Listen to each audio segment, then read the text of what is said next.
इस कार्यक्रम के पुण्यार्चक है जयंती परिवार, अलवर, राजस्थान।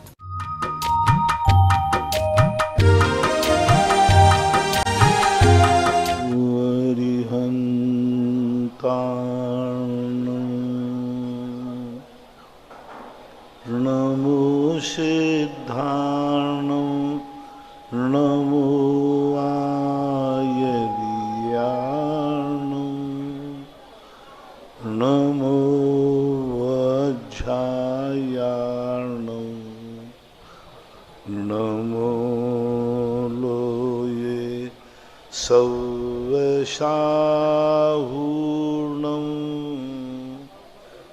पंच परमेष्टि भगवान के आचार्य श्री गुरुवर कुंद कुंद महाराज के आचार्य श्री गुरुवर विद्यासागर महाराज की मुनि पंगव निर्यापक श्रमण मुनि श्री सुधा सागर जी महाराज की परम पूज्य मुनि श्री 108 पूज्य सागर जी महाराज की समस्त मुनि संघ की जय।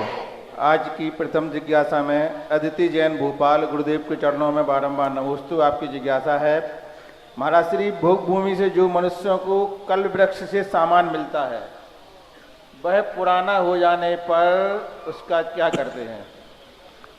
पुराना होने पर तुरंत जैसे उनकी इच्छा के अनुसार मिलता है और जब उनकी इच्छा से उतर जाता है तो विलय को प्राप्त हो जाता है। जैसे उन्होंने नया कपड़ा लिया, पुराना कपड़ा जैसे ही छोड़ा तैसे ही वो विलय को प्राप्त हो जाएगा, उसका कोई अस्तित्व नहीं रहेगा। महिलाओं की तरफ से जिज्ञासा है, बड़ा गांव धसान गुरुदेव के चरणों में बारंबार नमोस्तु। आपकी जिज्ञासा है, 4 महीने की गर्भवती महिला पंचकल्याण महोत्सव में इंद्राणी बनकर पूजा पाठ कर सकती हैं क्या?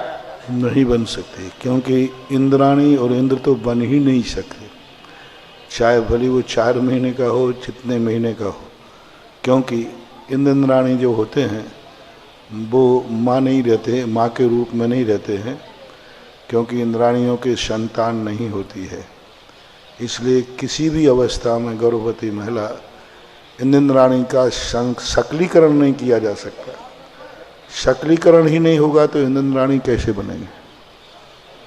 पूजा कर सकते, सामान्य पूजा अलग है। इंद्राणी का संकल्प यज्ञ नायक बन सकते हैं, भरत बाहुबली बन सकते हैं, भरत बाहुबली की जो जो पटरानी है वो बन सकते हैं, राजा श्रेयांश आदि के लिए स्थिति बनाई जा सकती, लेकिन फिर भी 4 महीने के बाद नहीं, 5 के। तो जो मानव के पद हैं, मानव के पद धारण कर सकते हैं, देवों के पद नहीं।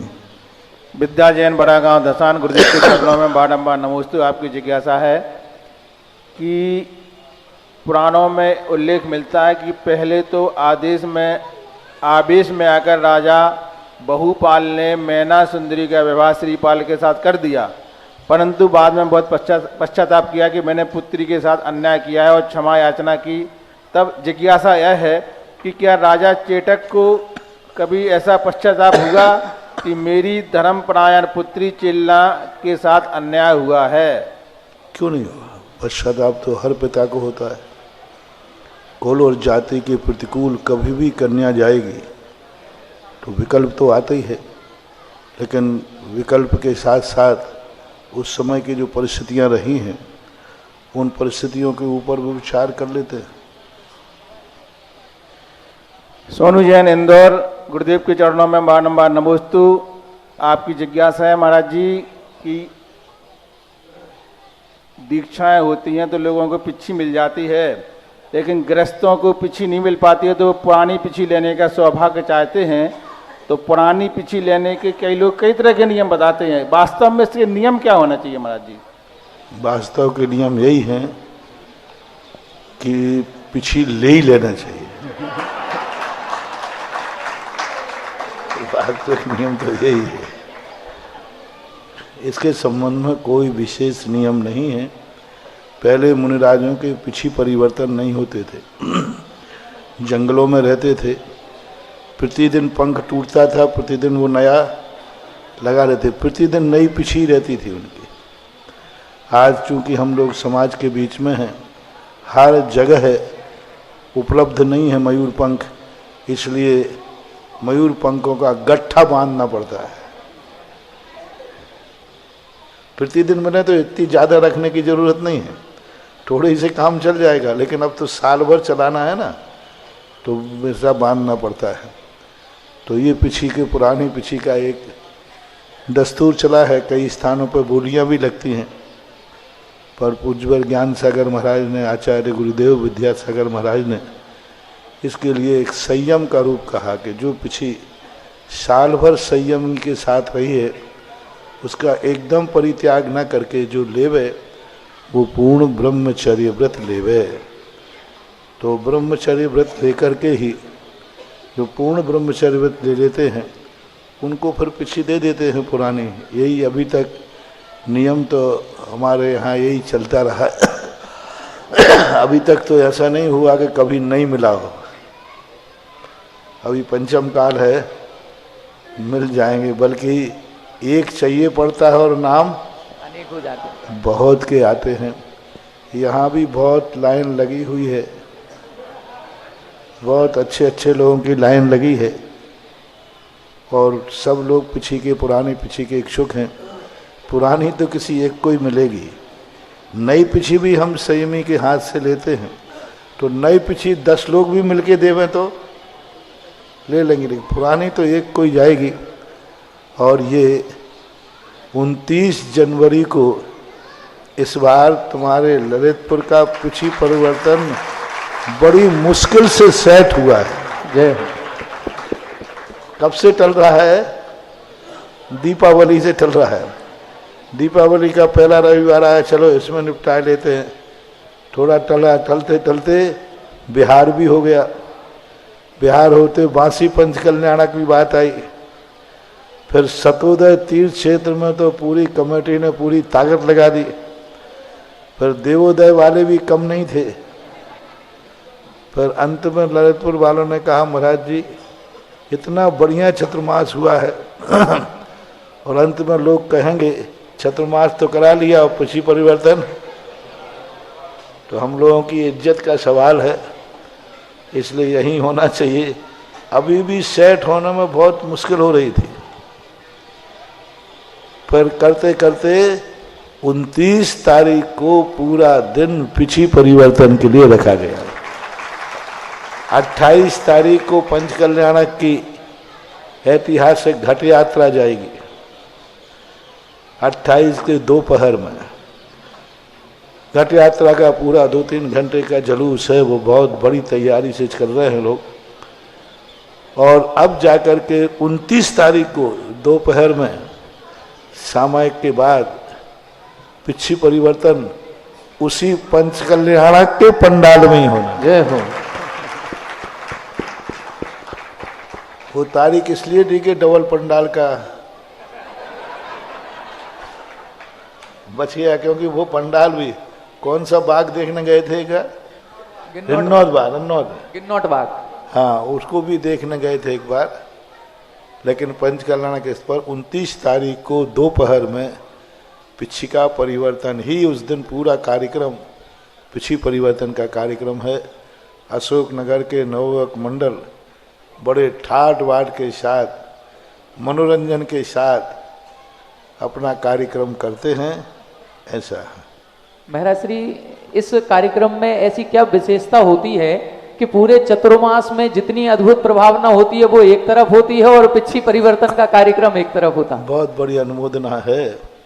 पिछी परिवर्तन का एक प्रकार अनुमोदना ये है कि आज मेरा समर्थ नहीं है, लेकिन जो पिछी ले रहे हैं हम उनकी अनुमोदना करते हैं, तो कल हमारे में भी वो शक्ति आ जाएगी।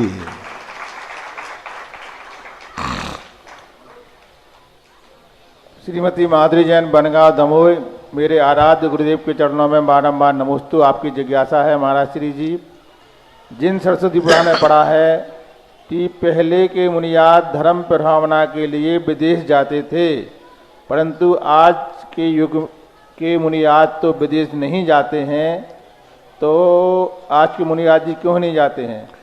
पहली बात तो ये बताओ कौन से महाराज गए, उनका नाम बताओ। विदेश कौन से महाराज गए हैं? इसका नाम बताओ पहली बार।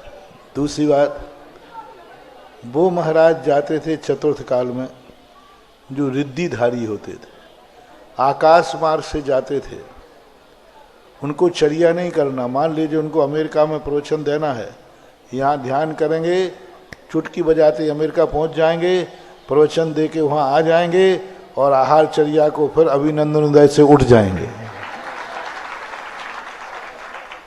तुरंत। उनको तो क्या, चुटकी बजाया और अमेरिका आ गया, चुटकी बजाया वापस आ गया।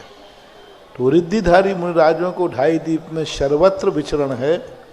बाकी और कोई मुनिराज प्रभावना के लिए कोई वाहन से गए हों ऐसा कोई उल्लेख नहीं मिलता। कल्याण मुनि के संबंध में आता है, वो एक घटना है, सिकंदर के साथ की घटना है। वो सिकंदर का क्या रूप था, कैसा था, वो इतिहास के गर्भ में है, पूर्ण स्पष्ट नहीं है। बाकी और किसी का सुना नहीं हमने। नरसिंहपुर गुरुदेव के चरणों में बारंबार नमोस्तु आपकी जिज्ञासा है। मेरे घर में आकर बिल्ली अपने बच्चे को जन्म दे देती है और वह बच्चे 6-7 दिन तक रोते चिल्लाते हैं। महाराज श्री जी, ऐसा 3-4 बार हो चुका है, तो यह कोई अशुभ संकेत तो नहीं है? बिल्ली आकर बच्चे देती है, ऐसा 3-4 बार हो गया। बच्चे देने से तो कोई फर्क नहीं पड़ता, ऐसा कोई विकल्प नहीं। निधि जैन ललितपुर गुरुदेव के चरणों में बारंबार नमोस्तु आपकी जिज्ञासा है कि बड़ी 12 भावना में ये लाइन आती है कि जाए अकेला हंस संग में कोई न पर मारे, तो ये हंस शब्द का क्या अर्थ है? हंस एक विशेषण दे दिया आत्मा का। जैसे हंस जो अकेला उड़ जाता है, दूसरा उसका कोई साथी नहीं है, तो एक आत्मा को उपमा अलंकार के रूप में दे दिया गया। अत्सा जैन मुजफ्फरनगर गुरुदेव के चरणों में बारंबार नमोस्तु आपकी जिज्ञासा है कि मंगलाष्टक पढ़ते हुए 63 चलाका पुरुषों को मंगल माना गया है और हम उनको मंगल बोलने के बाद पुष्पांजलि भी देते हैं, जबकि हमारे सामने सबसे बड़े मंगल जिनेंद्र भगवान हैं और उन पुरुषों में कई जीव नरकगामी भी हैं। तो क्या किसी संसारी को मंगल भावना मिथ्यात नहीं है? हमने पहले भी बता चुका हूँ, मंगल अलग चीज है, साधु मंगल अलग चीज है। वो मंगल है शगुन के रूप में, जो कार्यक्रम के पहले किया जाता है। उसमें पीले सरसों भी मंगल है, पुष्प भी मंगल है, घोड़ा भी मंगल है, हाथी भी मंगल है। तो ये सब चीज़ें मंगल अलग चीज़ें हैं। तो ये जो मंगल वहाँ किए गए, राजा को जो मंगल किया गया, वो राजा मंगल है। वो नरक जाए, चाहे स्वर्ग जाए, चाहे मोक्ष जाए, राजा को राज की वेशभूषा में सगुन कहा है, मांगलिक कहा है। राजा यदि सामने से आ जाए तो मंगल रूप कहा जाता है। ऐसा भद्रभाऊ स्वामी ने भी इस बात का उल्लेख किया कि लोक मंगल के अंतर्गत आते हैं। इसलिए इनमें लोक मंगल, क्योंकि आप गृहस्थ हैं, गृहस्थ को ये पूजा मंगलदायी हो, शगुन हो, इसलिए उनको मंगल के रूप में स्वीकार किया गया है। Yashwant Sanghai centre GST officer Lalitpur civil line Gurudev के चरणों में बारंबार नमोस्तु आपकी जिज्ञासा है कि कर्ण के बाद वकील है जो गलत होने पर भी अपना साथ देता है, और कुछ वकील मित्रों की जिज्ञासा है कि धार्मिक दृष्टिकोण से एक वकील को किस इंसान का साथ देते हुए उसका केस लड़ना चाहिए तथा किसका नहीं। हो गया जी। इन्हीं की दूसरी जिज्ञासा है कि ईर्षा नकारात्मक सोच की निशानी है, तो मेरी जिज्ञासा है कि ईर्षा के क्या लक्षण होते हैं तथा ये क्यों और कहाँ से पैदा होती है? कुछ नहीं, हमारी कसाय है। ईर्षा क्या, दूसरे के तुम खुद नहीं पा रहे हो और दूसरे ने प्राप्त कर दिया तो आपके सीने पे सांप लौटते हैं, आपको जलन होती, कुड़न होती है। बहुत कई बार व्यक्तियों के लिए स्वयं का सम्मान हो इसकी गरज नहीं है, लेकिन उसका सम्मान क्यों हो गया इसकी जलन जरूर है। स्वयं का सम्मान हो नहीं, हमारा तो त्याग है। एक व्यक्ति ने बहुत उधम मचाया, सम्मान समारोह था, बोले उसका सम्मान क्यों किया उनका? मैंने कहा भाई तू चुप बैठ जा, तेरा करवा देता हूँ। उसको 1 माला पहनाई, तुझे 2 माला पहना देता हूँ। क्यों? बोले नहीं, मेरा तो त्याग है,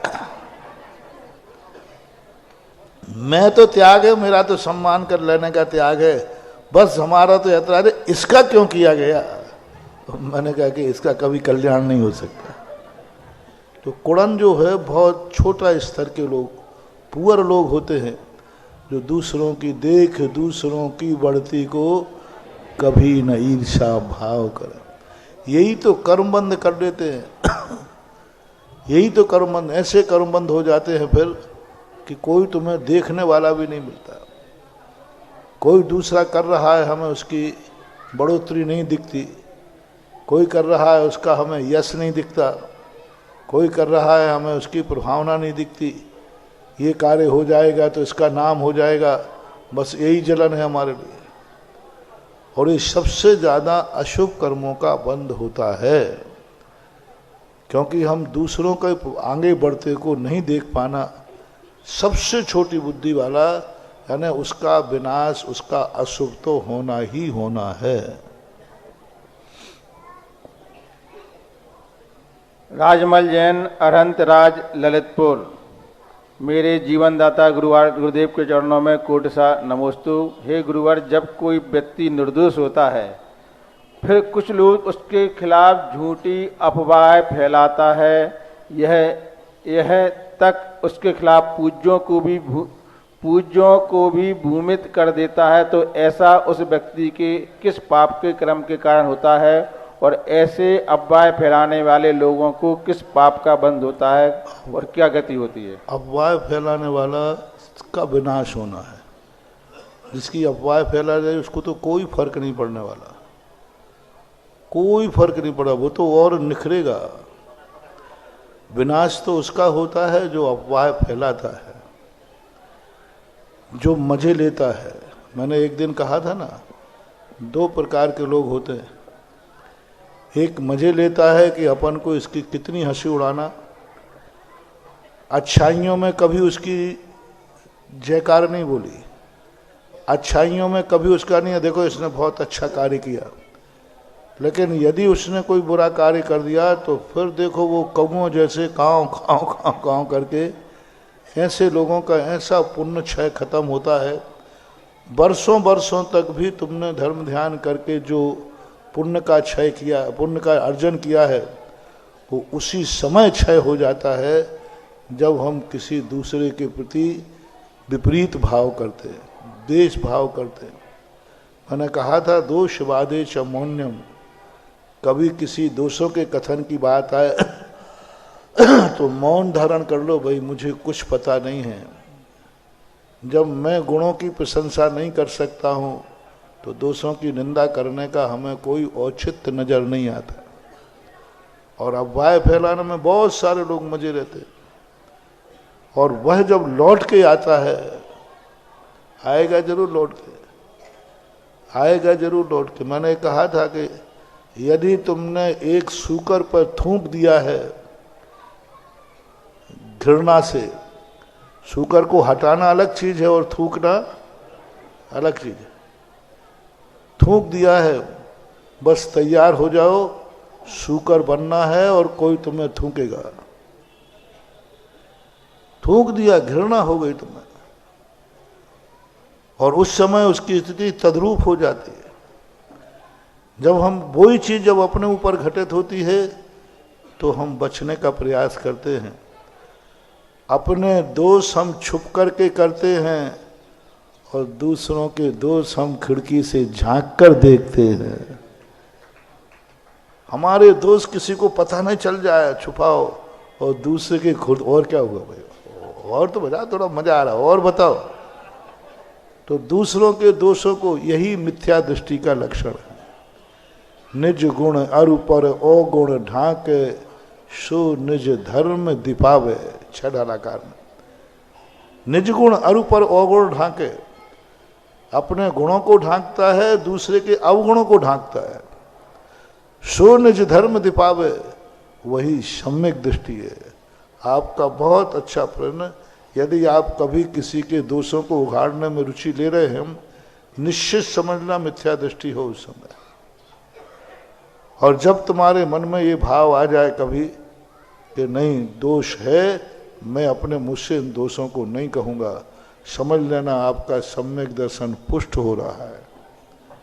इसलिए इन सब चीज़ों में रुचि लेना, कल के दिन हंसी हंसी में भी,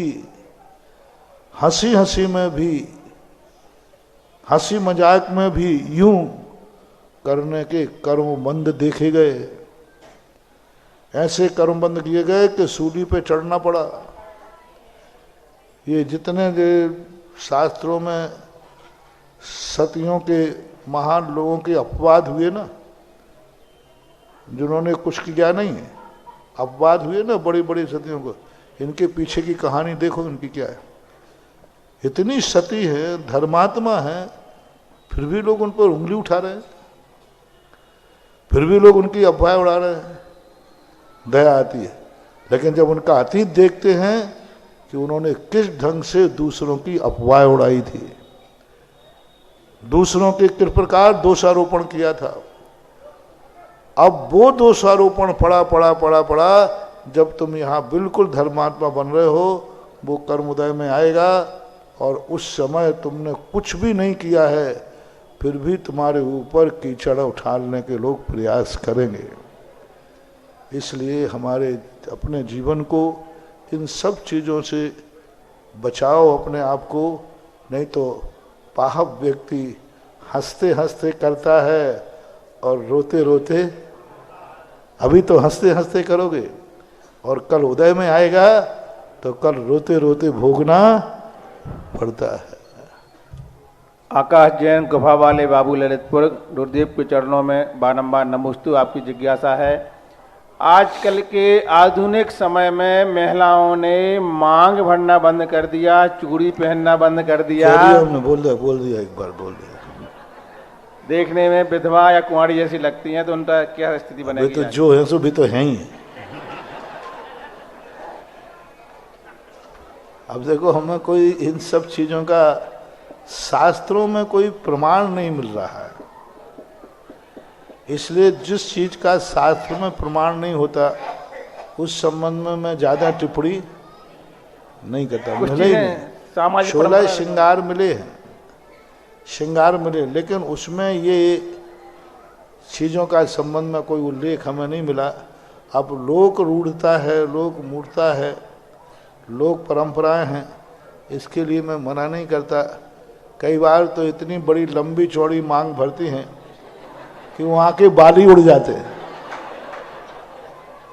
हाँ, क्योंकि वो कुछ होता है ना पाउडर, क्या ऐसे भरती मुझे पता नहीं है, वो पाउडर में इतना तीखापन होता है कि करते करते करते वहाँ के बाल ही खत्म हो जाते हैं, वहाँ की चमड़ियाँ लाल पड़ जाती हैं, सफ़ेद चमड़ी पड़ जाती है। तो अब इन सब चीज़ों पर देखो, आप लोग ही विचार कर लो, हमें क्यों द्वंद फंद में पाल रहे हो। इन बाबू को मांग पसंद हो तो भर लेना, एक है मांग बनना पड़ेगी तो भर लेना भाई, इनकी संतुष्टि के लिए। और इनको पसंद नहीं हो तो जो चल रहा है वो चलने देना, और क्या करोगे। अब बहुत कई बार बालों को धोने में अब इतना मंग में वो भर लिया सिंदूर वगैरह, अब वो बाल को नहाए कैसे, जैसे नहाएगी तो वो सिंदूर कहाँ जाएगा, पूरे बालों में हो जाएगा। इसलिए महिलाएं सिर से नहाती ही नहीं महीनों तक।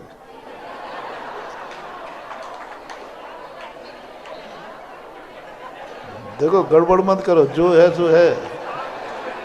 पुरुष जिस ढंग से नहाता है ढाल करके, ऐसे ये नहाती है, बात खुलवाओ मत, बात गड़बड़ हो जाएगी नहीं तो। हार कैसे देती हैं? प्रतिदिन क्या पुरुष जैसे बालों को नहाते हैं आप लोग? और नहाओगे तो सुखाएगा कौन फिर? कितने दिन में सुख 2-4 घंटे तो फिर कहाँ सिर से नहाना कहाँ हुआ। अब इन सब चीज़ों को, ये सब चीज़ें घूंघट में छुपी हैं, जो है सो है, महावीर की जय है। राकेश जैन शिवरार्थी वसुंधरा नगर दमोह, गुरुदेव के चरणों में बारंबार नमोस्तु। आपकी जिज्ञासा है, मंदिर जी में दर्शन करते समय भगवान से यह प्रार्थना करता हूँ कि 2.5 द्वीप में जितने भी साधु एवं वृत्तिजन हैं वे सभी निरोग रहें और उनके आहार निरंतरा हों, तथा 3 लोक में जितने भी जीव जंतु हैं वे सभी सुखी ठीक है, रहें। अच्छा भाव है, कर सकते ऐसी भावना। राजेश कुमार पाटनी शिवाजी नगर गुना, गुरुदेव के चरणों में बारंबार नमोस्तु। आपकी जिज्ञासा है, मुनि महाराज जी गुरु भक्ति करते समय और मंगला करते समय पिक्षिका हाथ में क्यों लेते हैं? ये आभूषण का रहता है, एक चिन्ह कहलाता है। मूलाचार के अंदर कहा, पिच्छिका भगवान की स्तुति करते समय मुनिराज कैसे लग रहे हैं? जिनका वक्ष स्थल पिच्छिका से सुशोभित हो रहा है, दोनों हाथों में पिच्छिका हाथ में है, ऐसी पिच्छी लेकर के भगवान की वंदना करते समय स्वरूप का वर्णन किया। तो एक उपकरण कहलाता है कि उपकरण की साक्षी पूर्वक, मैं संयम की साक्षी पूर्वक भगवान आपकी वंदना कर रहा हूँ। ऑनलाइन जिज्ञासाओं के पश्चात जिनवाणी चैनल, सुधा कलश चैनल और आदिनाथ चैनल के समक्ष विराजित सभी गुरु भक्तों की ओर से और साक्षात यहाँ पर गुरु जी के पावन चरणों में विराजित सभी मुनि भक्तों की ओर से पूज्य मुनि द्वय के चरणों में बारंबार नमोस्तु नमोस्तु नमोस्तु। आज के इस जिज्ञासा समाधान कार्यक्रम में प्रथम जिज्ञासा रखेंगे श्रीमान पवन जी, संगम कॉलोनी जबलपुर। तैयार रहें कुमारी श्रेया सहानी जैन, संगम कॉलोनी जबलपुर। महाराज श्री, आज आपके जो चतुर्मास ये 2022 का यहाँ पर ललितपुर में संपन्न हुआ, इस चातुर्मास में केवल ये अभिनंदनोदय तीर्थ क्षेत्र महातीर्थ ही बन करके तैयार नहीं हुआ है, बल्कि इस ललितपुर जनपद में स्थित अन्य प्राचीन तीर्थ क्षेत्रों का भी चहुमुखी विकास हुआ है। चाहे वो देवोदय तीर्थ क्षेत्र देवगढ़ रहा हो, चाहे सतोदय तीर्थ क्षेत्र सिरोंजी हो और चाहे शांतोदय तीर्थ क्षेत्र चांदपुर जहाजपुर हो। इन सभी क्षेत्रों के विकास के लिए सैकड़ों सैकड़ों लोग आगे आए हैं और ऐसे लोग आए हैं जिन्होंने 100 कलश की राशि देकर के महामहिम बनने का सौभाग्य अर्जित किया। आज हमारे बीच में एक ऐसे व्यक्तित्व यहाँ पर विराजित हैं जिन्होंने शांतोदय तीर्थ क्षेत्र चांदपुर जहाजपुर में महामहिम बनने का सौभाग्य अर्जित किया है। आज पूरी पंचायत समिति और चांदपुर जहाजपुर शांतोदय तीर्थ क्षेत्र के सभी पदाधिकारीगण ऐसे व्यक्तित्व का हार्दिक अभिनंदन स्वागत करना चाहते हैं। शांतोदय तीर्थ क्षेत्र एक ऐसा तीर्थ क्षेत्र है जो देवोदय तीर्थ क्षेत्र देवगढ़ की छत्र छांव में पल्लवित और पुष्पित हो रहा है। और मैं तो ये कहूंगा कि शायद देवगढ़ क्षेत्र ही इतना विस्तृत उस समय रहा होगा, क्योंकि आज भी एक परंपरा ऐसी है जो हमारे शीलचंद जी अनोरा दाऊ बताते हैं कि देवोदय तीर्थ क्षेत्र पर जब भी कोई शुभ कार्य होता है तो उसका ध्वजारोहण सबसे पहले शांतोदय तीर्थ क्षेत्र में किया जाता है और एक श्रीफल शांतोदय तीर्थ क्षेत्र के मूलनायक शांतिनाथ भगवान को अर्पण किया जाता है। अभी भी पूज्य गुरुवर का जब प्रवास देवोदय तीर्थ क्षेत्र में हुआ और सिद्ध चक्र महामंडल विधान वहां पर किया गया तो एक श्रीफल पहले जाकर के शांतोदय तीर्थ क्षेत्र के मूलनायक शांतिनाथ भगवान को अर्पण हुआ और ध्वजारोहण भी वहां पर किया गया।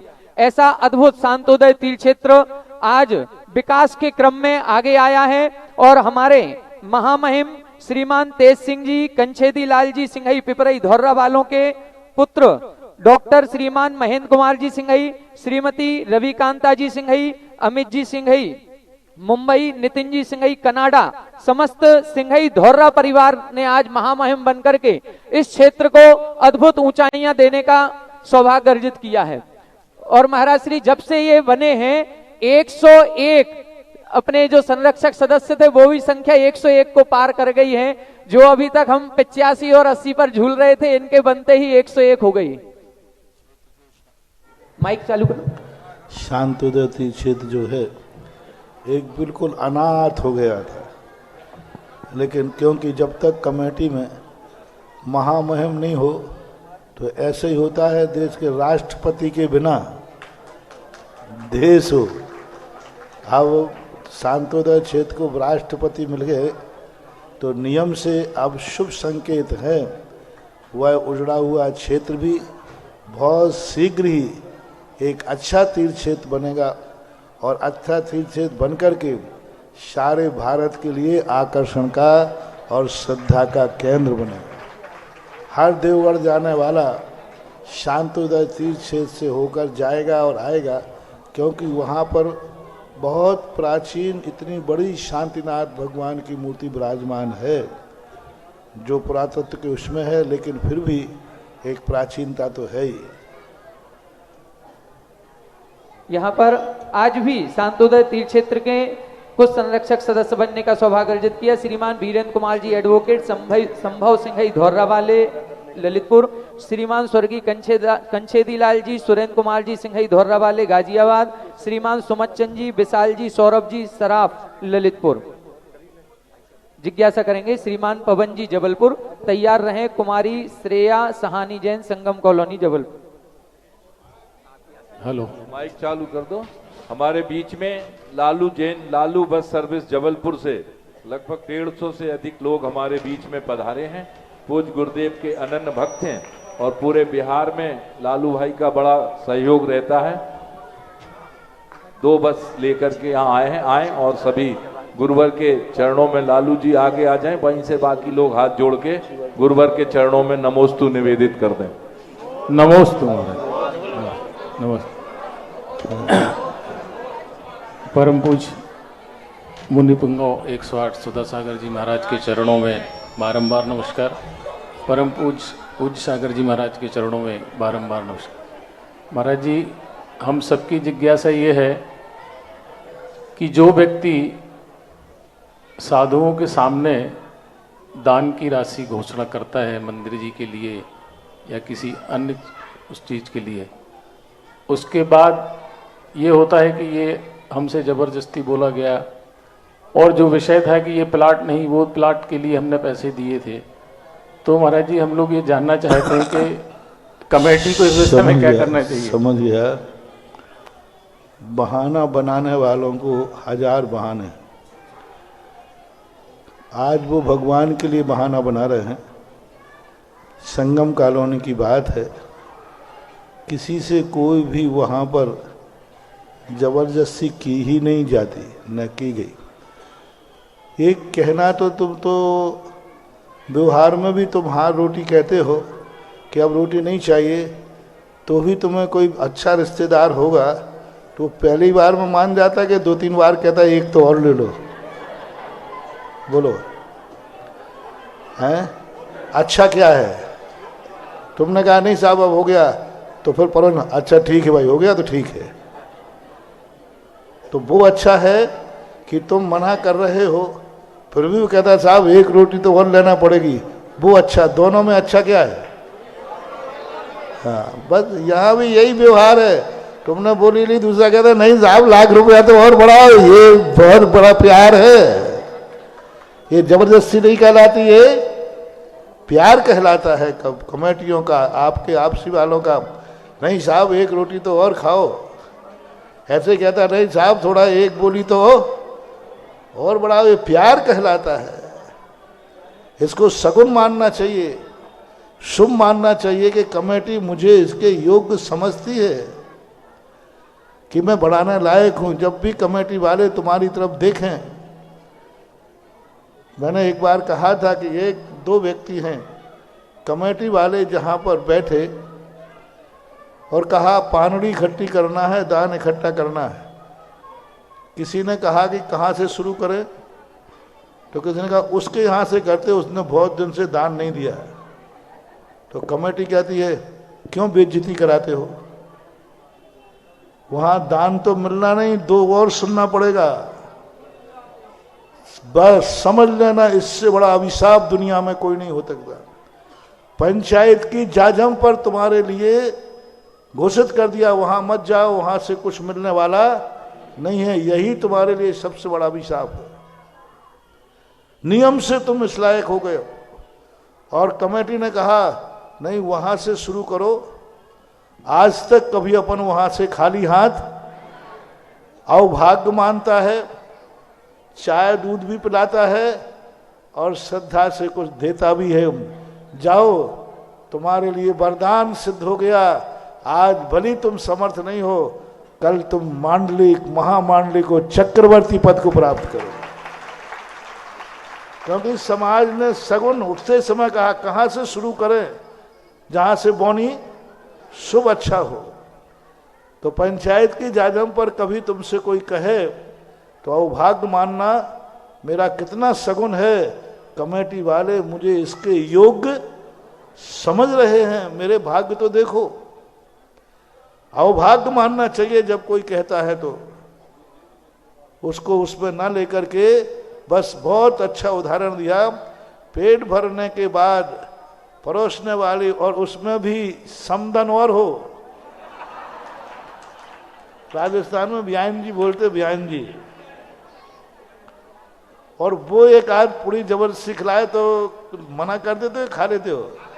अरे महाराज जी वो तो आप समझते ही नहीं हो। ऐसा ये मानना चाहिए कि देखो कमेटी ने कितना प्यार से हमें कहा, नहीं थोड़ा एकदम और लगाओ, एक बोली और बढ़ाओ। अवभाग्य मानना चाहिए, और तुम इसको अवभाग्य मानोगे तो जाओ, सगुन ऐसा होगा कि कल तुम उससे कई गुने समर्थ हो जाओ। इसलिए जो अपन ने बोला है, कैसे भी बोला, उसको देना है। इस प्लाट से या उस प्लाट से ही, संगम कॉलोनी का तो वास्तविक रूप से जो प्लाट मिला है उसी प्लाट पर पूज्य गुरुदेव की दृष्टि थी और उसी पर मेरी दृष्टि थी। आचार्य महाराज भी जब गए थे तो तब उन्होंने यही कहा था, पीछे वाला। हाँ महाराज जी, मैं भी गया था तब भी यही कहा था, पीछे वाला। अब वो पीछे वाला नहीं मिलने पर अपन मजबूरी में आजू बाजू देख रहे थे, लेकिन आजू बाजू देखने के बाद चंद्रप्रभु भगवान ने कहा नहीं, फर्स्ट इंप्रेशन इज, जिस पर गुरु की दृष्टि पड़ी है वही सत्य है। तो पीछे वाले प्लाट में जो दान दे रहे हैं वस्तुतः वे गुरु की कृपा दृष्टि को सत्य कर रहे हैं, वे गुरु की दृष्टि को साकार कर रहे हैं। कि गुरु की दृष्टि जिस पे पड़ी उसके लिए तो व्यक्ति निछावर क्या, बहाना क्या, सब कुछ लुटा देगा। बहुत कई स्थानों पर गुजरात में मैंने देखा, जिस पर गुरु की दृष्टि पड़ जाए उसके लिए व्यक्ति सब कुछ लुटाने को तैयार हो जाता है, क्योंकि इस पर दृष्टि गुरु की पड़ी है। पीछे वाले प्लाट पर दिया हुआ दान वास्तविक रूप से फलेगा, क्योंकि वो खेत, वो मकान गुरु की दृष्टि से सिंचित किया गया है। हाँ, इसलिए ये बहाने छोड़ करके सही रूप से अब दान, वो दान बाजू में जा रहा, वो तो नकली था, बंजर खेत था, हो सकता था बोने के बाद बीज भी नहीं आता। और ये जो खेत तुम्हें मिला है ये वास्तविक मंदिर की भूमि है, उर्वरा भूमि है। इसमें जो भी भूदान में अपना धन दे रहे हैं वह दिन दूना रात चौगुना फलेगा। जिनको मन है एक दूसरे के कहने में मत आओ, दान में ग्रुपबाजी मत बनाओ। अपना मंदिर है, बड़ी मुश्किल से मंदिर को विस्तार करने का मौका मिला। कॉलोनियों में मंदिर के विस्तार करने के कोई चांस, भाग्य से तुम्हें विस्तार करने का मौका मिल रहा है। निश्चल भाव से अपने भगवान के प्रति और गुरु के प्रति समर्पित होकर के अपनी भावनाएं निर्मल रखो। नमोस्तु भगवान। इसके बाद जिज्ञासा करें कुमारी श्रेया सहानी जैन, संगम कॉलोनी जबलपुर, और तैयार रहें ललितपुर पंचायत के धार्मिक एवं सांस्कृतिक संयोजक मंत्री श्रीमान मनोज जी बबीना। आजीवन भक्तांबर में अभिनंदनोदय तीर्थ क्षेत्र पर श्री डॉक्टर महेश जी बरिया, श्रीमती पुष्पा बरिया, डॉक्टर निशिक शाश्वत, रूपिल गौतम, समस्त मुंगावली वाले परिवार। और दूसरा नाम श्री प्रसन्न जी, प्रतीक जी, प्रज्ञान जी, प्रतीक जी के पुत्र के जन्म दिवस अवसर पर नौहर कला वाले परिवार की ओर से भी भक्तांबर विधान का सौभाग्य लिया। देवोदय तीर्थ क्षेत्र देवगढ़ में भी असीमकालीन भक्तांबर हेतु एडवोकेट श्री राकेश जैन, अजित जैन, निर्मल जैन, ललितपुर वाले परिवार द्वारा भी सौभाग्य हासिल किया। कृपया जिज्ञासा करें। जिज्ञासा करें। नमोस्तु महाराज श्री। महाराज श्री, मेरा प्रश्न यह है कि जिस कार्य को करने में हमारी रुचि है लेकिन कोशिश करने पर भी हमें उस कार्य में कामयाबी ना मिले तो हमें उस कार्य की दिशा बदल देनी चाहिए या उसी कार्य में लगे रहना चाहिए? अपनी कुवत देखना चाहिए, अपना समर्थ देखना चाहिए। जब हमने पूरा ताकत लगा दी और उस कार्य में सफलता नहीं है तो दिशा बदल देना चाहिए। गाड़ी जब घाटी पे चढ़ती है, चढ़ाने का प्रयास करते हैं, जब नहीं चढ़ पाती है तो ड्राइवर क्या अपनाता है, गाड़ी को रिवर्स ले लेता है और रिवर्स लेने से शायद इससे अच्छी ताकत आ जाती है। इसलिए पूरी यदि अपन प्रयास कर चुके हैं तो परिवर्तन करना ही ठीक है। नमोस्तु महाराज। इसके बाद जिज्ञासा करेंगे श्रीमान मनोज जी बबीना, धार्मिक एवं सांस्कृतिक आयोजन संयोजक। और तैयार रहें, बरेली बाड़ी मध्य प्रदेश से पाठशाला परिवार पूरा यहाँ पर आया हुआ है, उसकी समस्त शिक्षिकाएं, सभी बच्चे, श्रीमती ऋतु जी, दिलीप जी, नवीन जी, पारुल जी, निष्ठा जी, सुरभि जी, सभी एक साथ खड़े होंगे, एक जिज्ञासा करेंगे। पूज्य गुरुदेव, आपके पावन श्री चरणों में नमोस्तु। पूज्य श्री पूज्य सागर महाराज जी के चरणों में नमोस्तु। महाराज श्री, मेरी जिज्ञासा है कि जो ललितपुर में 28 तारीख से 5 तारीख तक का जो महामहोत्सव मनाने का सौभाग्य जो हम लोगों को मिला है, ये तो सौभाग्य है महाराज जी, लेकिन इसमें जिन्होंने मुख्य पात्र बनने का परम सौभाग्य प्राप्त किया है महाराज जी, उसके पूर्व भी क्या इन्हें उन्हीं दिनों में पुण्य अर्जित करने का सौभाग्य रहता है? क्या उसके पहले भी कोई ऐसी क्रिया है जिससे ये पुण्य अर्जित कर सकते हैं? देखो, ये महोत्सव, ओम शांति। देखो, कोई भी महोत्सव होता है उसके पूर्व बहुत सारी तैयारियां होती हैं। विवाह तुम्हारे यहाँ एक दिन होता है, 1 घंटे में होता है, उसके पहले कितने दस्तूर होते हैं दूल्हे के साथ। मंदिर अलग ले जाना, फलाना कार्यक्रम करना, फलाना कार्यक्रम करना, ऐसा ही धार्मिक कार्य 6 महीने पहले से अयोध्या के अंदर जहाँ भगवान जन्म लेते हैं, प्रतिदिन कोई ना कोई उत्सव चालू होता है। 6 महीने पहले से पूरे नगर के द्वारों पर बाजे बजना चालू होते हैं। 6 महीने पहले से ही सारे के सारे बाजारों का सजावट शुरू होती है। 6 महीने पहले ही नगर के नगर चौराहों पर नाटकाएं चालू हो जाती हैं, नगर के चौराहों पर। और सारा उत्सव तीर्थंकर के आने के पहले बहुत उत्सव। आप लोगों के लिए कार्यक्रम के लिए समय कम रहता है, लेकिन तुम्हारे भाग्य से ललितपुर को तो बहुत समय मिल गया। प्रतिदिन ललितपुर में कोई ना कोई पात्रों का एक जुलूस निकलना चाहिए। जय हो। कल से शुरू होना चाहिए। संक्रांति भी निकल गई, और अब कल से कभी सौधर्मंद का जुलूस निकालो, कभी कुबेर का, कभी यज्ञनायक का, कभी माता पिता का, कभी ईशान, सनत कुमार, महेंद्र, कभी इस प्रकार को। और इसके लिए पूरी पंचायत साथ जावे और वहाँ से, हाँ, पंचायत साथ जावे और वहाँ अष्टद्रव्य लेकर के, थाल में अष्टद्रव्य, सूखी अष्टद्रव्य लेकर के, और वो परिवार मंदिर जी में आवे, आरती लेकर, दीपक लेकर और अष्टद्रव्य का थाल लेकर। ये बहुत बड़ा निमंत्रण पहले होते थे, और वो जिसके यहाँ है वो निमंत्रण करता था सबको, पूरी समाज को, कि आज हम भगवान जी के यहाँ द्रव्य लेने जा रहे, द्रव्य समर्पित करने जा रहे हैं। तो वो अष्टद्रव्य में श्रीफल, गोले, बादाम आदि थाल भरते थे, बड़े बड़े थाल। एक थाल बादाम से भरा है, एक थाल अखरोट से भरा है, एक थाल चावलों से भरा है, एक थाल, और उनके परिवार के लोग उसको अपने सिर पर रख कर के और मंगल शुभ शगुन के साथ मंदिर जी में आते थे। और ये परंपराएं आज धीरे धीरे गौण होती जा रही हैं। रेडीमेड का जमाना हो गया, पंचकर्मा भी कहो रेडीमेड चालू हो जाए। हाँ, इसलिए परंपराएं, ललितपुर इतना बड़ा समाज है। मैं तो कहता हूँ अभी से ललितपुर के चौराहों पर गेट बन करके वहाँ शहनाइयाँ बजना चालू होना चाहिए। चौराहों चौराहों पर कुछ नगाड़े तैयार कर देना चाहिए।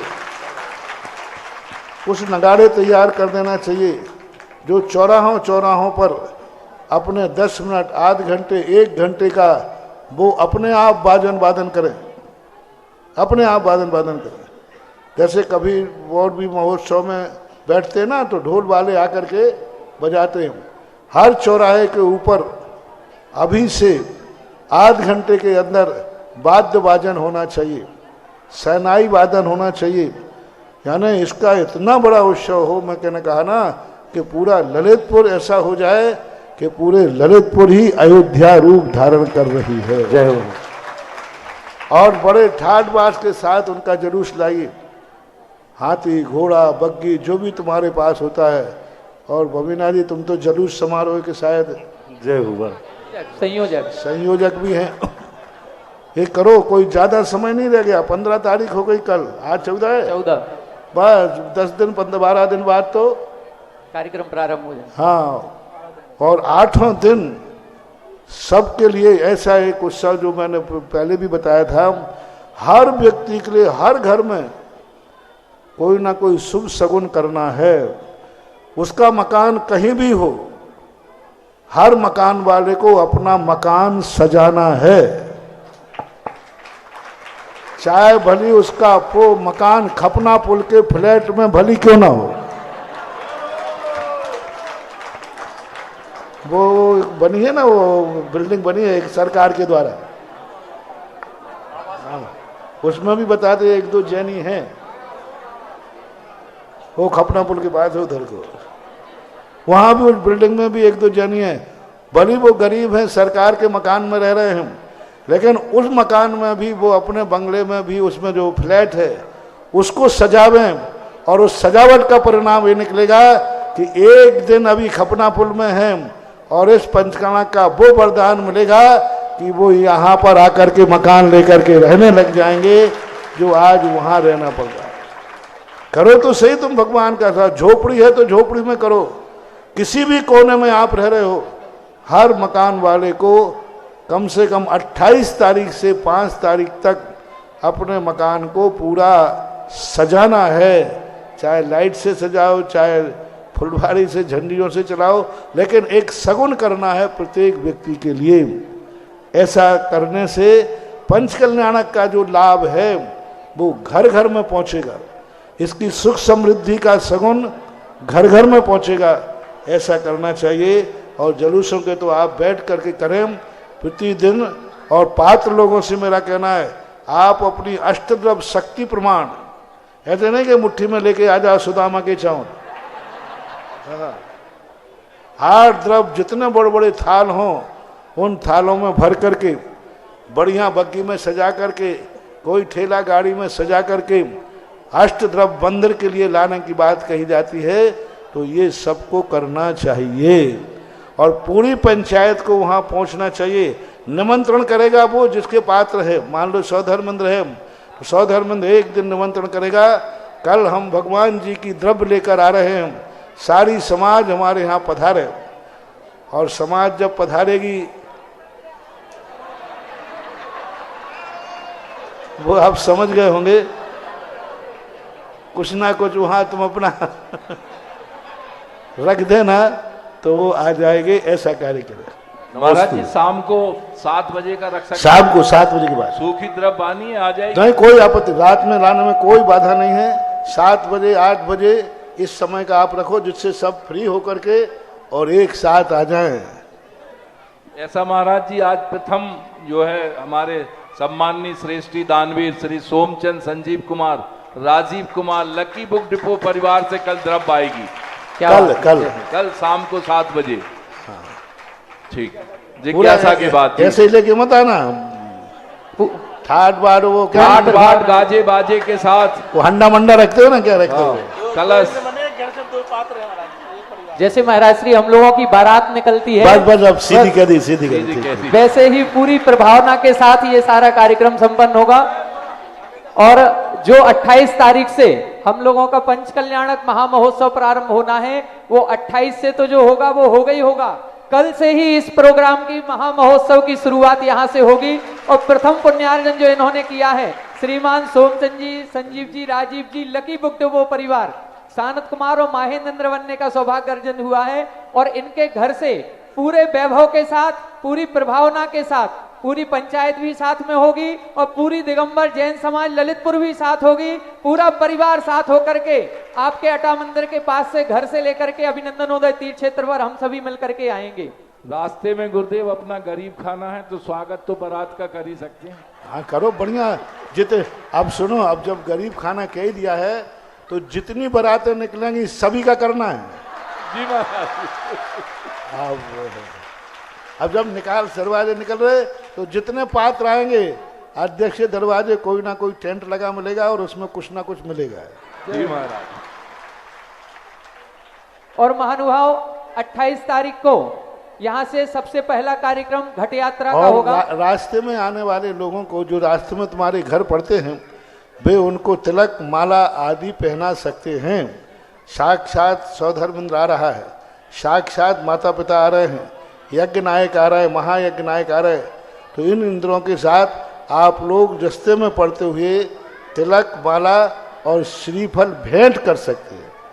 श्रीफल भेंट कर सकते हैं, तिलक और माला लगा सकते हैं जिन जिन के रास्तों में घर में पड़ते हैं। तो जी जिज्ञासा करें बरेली बाड़ी से संपूर्ण पाठशाला परिवार। इसके बाद तैयार रहें श्रीमान अनिल जी कानपुर। जिज्ञासा का समय फिर यही रखेंगे, थोड़ा जल्दी करें। पूज्य मुनिदेव के 5:30 से 6:30 बरेली पाठशाला परिवार और समय। गुरुदेव अब यहाँ पे रात में बारातें तो बंद हैं, लोग इसमें ही खुशी मना लें, हम रात में ही आएंगे। नहीं, हम 6:30 5:30 से कर देंगे, 6 से रखेंगे। जी 6:30 से रख देंगे, सब समय ठीक रहेगा। जिज्ञासा का कार्य, जिज्ञासा 5:30 से कर देंगे। ठीक, जिज्ञासा कल से 5:30 से 6:30, आध घंटे पहुंच जाओगे थोड़ा। हाँ, ठीक। करें जिज्ञासा। पूज्य मुनिदेव के चरणों में बरेली पाठशाला परिवार और बरेली समाज की ओर से कोटिशाह नमोस्तु नमोस्तु नमोस्तु। हे महाराष्ट्री, मेरी जिज्ञासा है। लेकिन लाइव वालों को तो 6 से 7 ही सुनाई पड़ेगा, नहीं तो लाइव वाले खोल के बैठ जाए। लाइव जो सुन रहे हैं उनको तो 6 से 7 ही लाइव में आपको सुनने में आएगी। यहाँ टाइम हो जाएगा, आपको डेफर सुनाई पड़ेगा।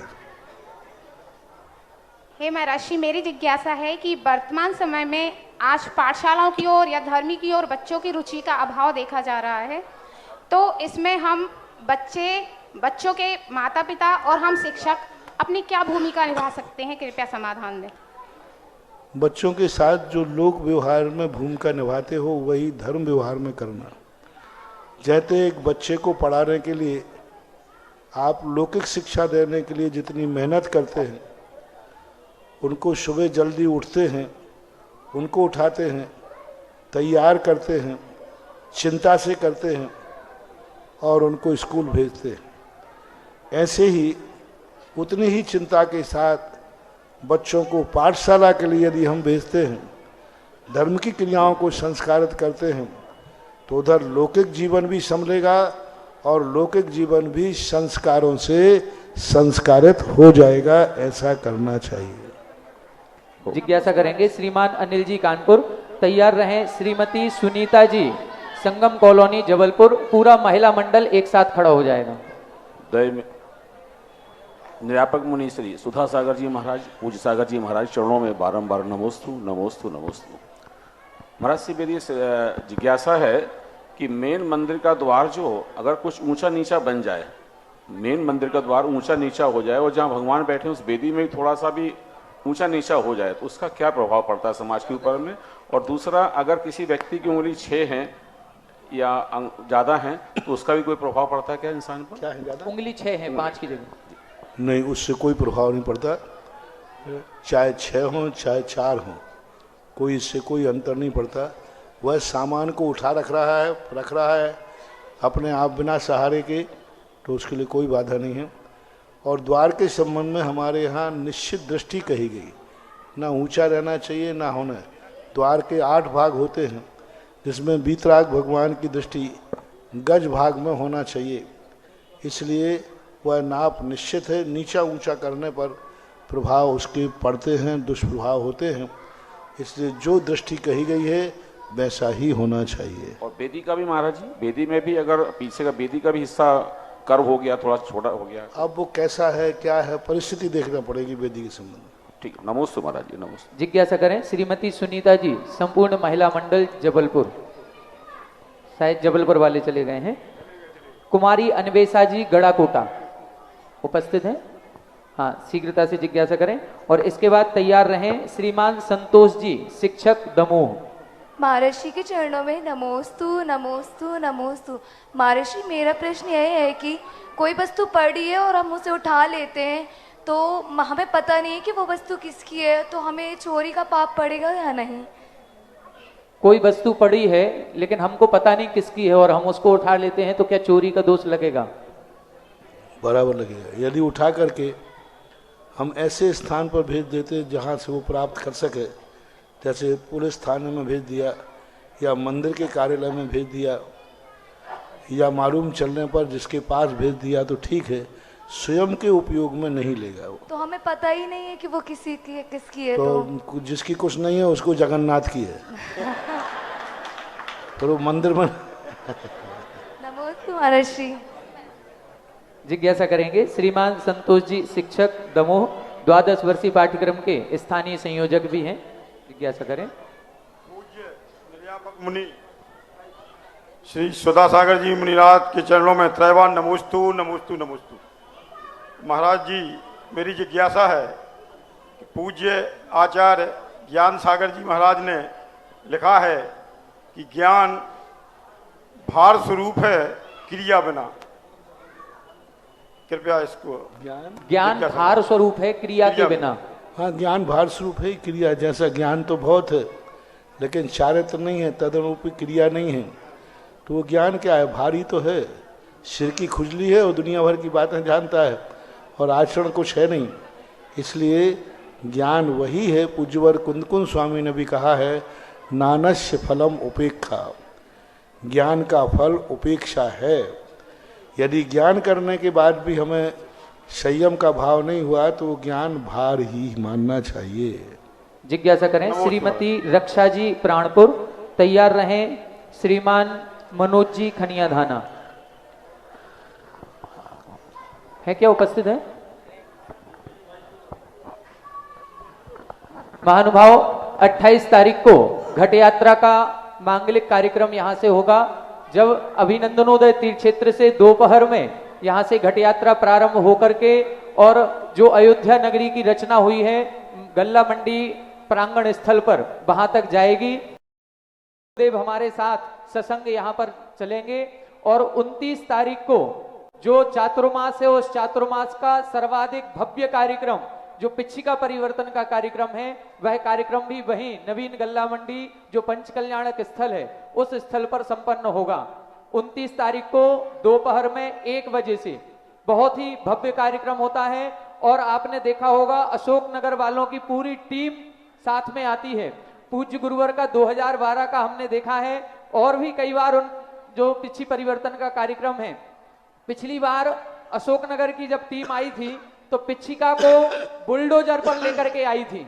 अब इस बार हमको ये देखना है कि इस बार अशोकनगर की जो टीम आएगी गुरुवर की पिछिका कैसे बन करके आएगी और फिर क्रेन से आएगी देखेंगे। वो तो अशोकनगर की टीम है। ये भी एक बहुत बड़ा आकर्षण का केंद्र होता है कि जितना पिछिका कौन लेगा कौन देगा, ये आकर्षण का केंद्र है। ऐसे ही एक आकर्षण का केंद्र होता है कि वो पिछिका अशोकनगर वाले जो लेकर के आएंगे वो कौन से यंत्र से लेकर के आएंगे और पूज्य गुरुवर के चरणों में वह हाथों में वह पिछिका पहुंचेगी। बहुत ही मांगलिक कार्यक्रम है, बहुत ही आकर्षक कार्यक्रम होगा 29 तारीख को दोपहर 1 बजे से। जिज्ञासा करें श्रीमती रक्षा जी प्राणपुर। मुनि श्री के पावन चरणों में बारंबार नमोस्तु नमोस्तु नमोस्तु। प्राणपुर समाज की ओर से भी बारंबार नमोस्तु नमोस्तु नमोस्तु। महाराज जी, हमारे यहाँ 96 में पंच कल्याणक हुए थे तो 4 फरवरी को विमान जी निकलते हैं। अब इस बार ललितपुर में प्रोग्राम हो रहा है तो समाज में ये शंका चल रही है विमान जी निकालें या नहीं। तो महाराज जी, मेरी जिज्ञासा ये है। कोई बात नहीं, एक आध दिन आंगली पीछे भी कर सकते हैं जी। नमोस्तु महाराज। पूज्य गुरुदेव के चरणों में समस्त खनिया धाना वासियों की ओर से कोटि नमोस्तु।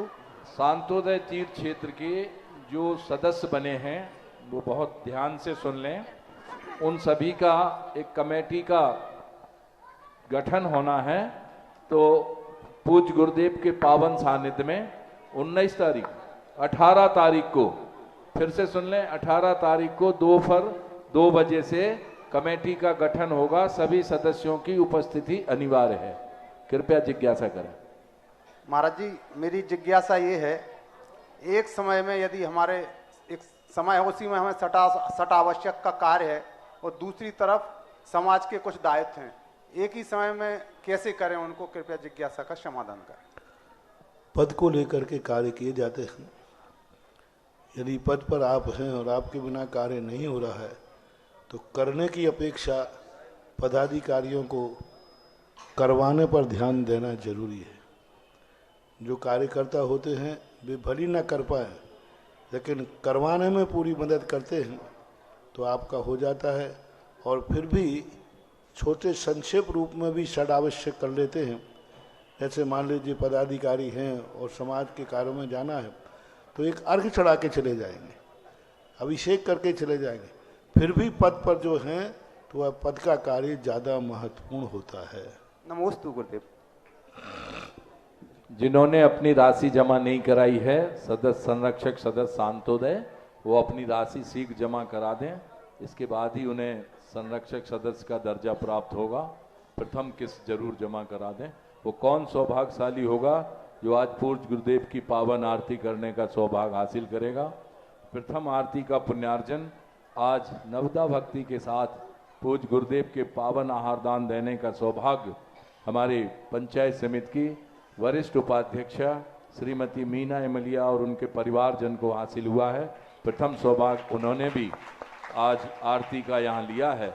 आज उनके घर पर स्टेट बैंक के पास चांदमारी नहीं, बरनी कॉलेज जमीन के पास, अब नहीं कहना चांदमारी, बरनी कॉलेज जमीन के पास में इनका मकान है। वहाँ पर बुलौआ का कार्यक्रम है। दूसरी आरती का परम पावन सौभाग्य महामहिम शांतोदय तीर्थ क्षेत्र श्री तेज सिंह कंछेदी लाल सिंगई पिपरई धौर्रा वालों के पुत्र डॉक्टर महेंद्र सिंगई, श्रीमती रविकांता सिंगई, अमित सिंगई बम्बई, नितिन सिंगई कनाडा, समस्त सिंगई धौर्रा परिवार द्वारा आज की पावन आरती का सौभाग्य लिया है। एक आरती का और सौभाग्य कोई लेना चाहें, देखिए जिनके नाम बोले उन्हीं के परिवार से आए और लोग ना आए। ये हमारी जो पाठशाला की बच्चियां बैठी हैं, इस जगह को खाली कर दें जल्दी से। एक और कोई सौभाग्य किसी के भाव हो, मात्र 5100 रुपए है किसी के भाव। चलिए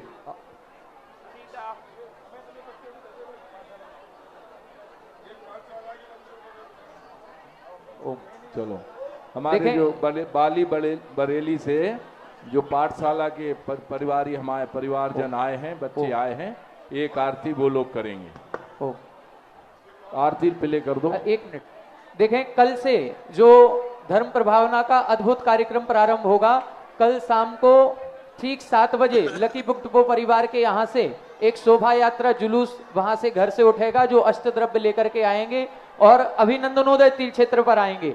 उनके लिए लकी बुक डिपो परिवार के हमारे राजीव भाई साहब आप सभी को आमंत्रण दे रहे हैं। एक बार समस्त दिगंबर जैन समाज को सादर जय जिनेन्द्र। पूज्य मुनि श्री द्वय के चरणों में बारंबार नमोस्तु। हम लकी बुक डिपो परिवार की ओर से आप सभी को सादर आमंत्रित करते हैं। कल की शोभा यात्रा की शोभा बढ़ाने के लिए सभी लोग महेंद्र शांत कुमार इंद्र के घर पर ठीक शाम को 7 बजे सब परिवार पधारे और शोभा यात्रा को पूरी पंचायत समिति एवं सकल दिग्गज समाज ललितपुर और आसपास की सभी समाज के लिए आमंत्रण देते हैं। इनका तो सब लोगों के घर में एक कमेटी जी, सबके घर में तो एक एक पात्र हैं। हमारे इन दानवीर श्रेष्ठी परिवार के घर में 2 पात्र हैं। जय हो। और देवोदय के हमारे कोषाध्यक्ष हैं। बहुत ही विनम्र भाव से आप सबको आमंत्रित कर रहे हैं। हमारे साथ आप सब चलना, अगर सब चलो तो जे, सब लोग नहीं जाओ तो हम भी नहीं जे। आरती प्ले कर दें।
पास एक समाचार आ रहा है कि अभी जो पंच कल्याण की कमेटियाँ बनाई उनको संयोजकों को कोई भी लिखित में सूचना नहीं पहुंची आज तक की तारीख में, और 2 दिन पहले निर्णय हो चुका था कि सबके पास लिखित में नहीं तो वो आएंगे किस बेस पर। इस कार्यक्रम के पुण्यार्चक थे जयंती परिवार अलवर राजस्थान।